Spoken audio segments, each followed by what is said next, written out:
President Trump's son-in-law and senior advisor Jared Kushner is on his way to Iraq. Officials in the White House and Iraq confirmed the trip to CBS News.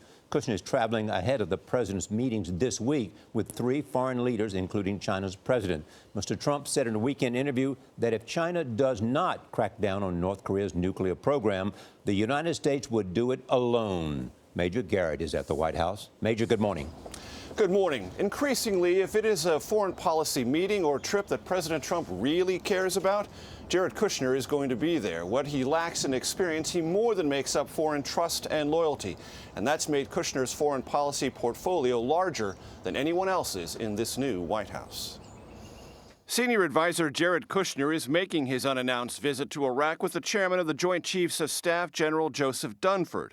Dunford is the principal military advisor to the president and defense secretary.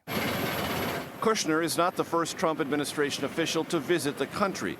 Defense Secretary Mattis made an unannounced trip to Iraq in February. President Trump has repeatedly leaned on his son-in-law to shape the administration's foreign policy. Your soldiers are fighting hard.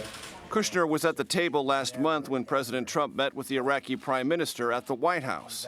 The president has tasked Kushner to help broker a peace deal between Israel and the Palestinians.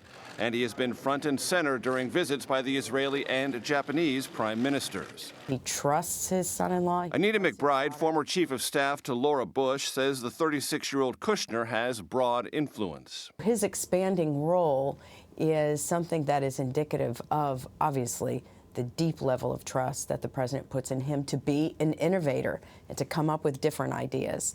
This week, Mr. Trump will meet with 3 foreign leaders, beginning this morning with Egyptian President Abdel Fattah al-Sisi, then Jordan's King Abdullah on Wednesday, and Chinese President Xi Jinping on Thursday and Friday at Mar-a-Lago, a 25-hour-long summit that Kushner has been shaping.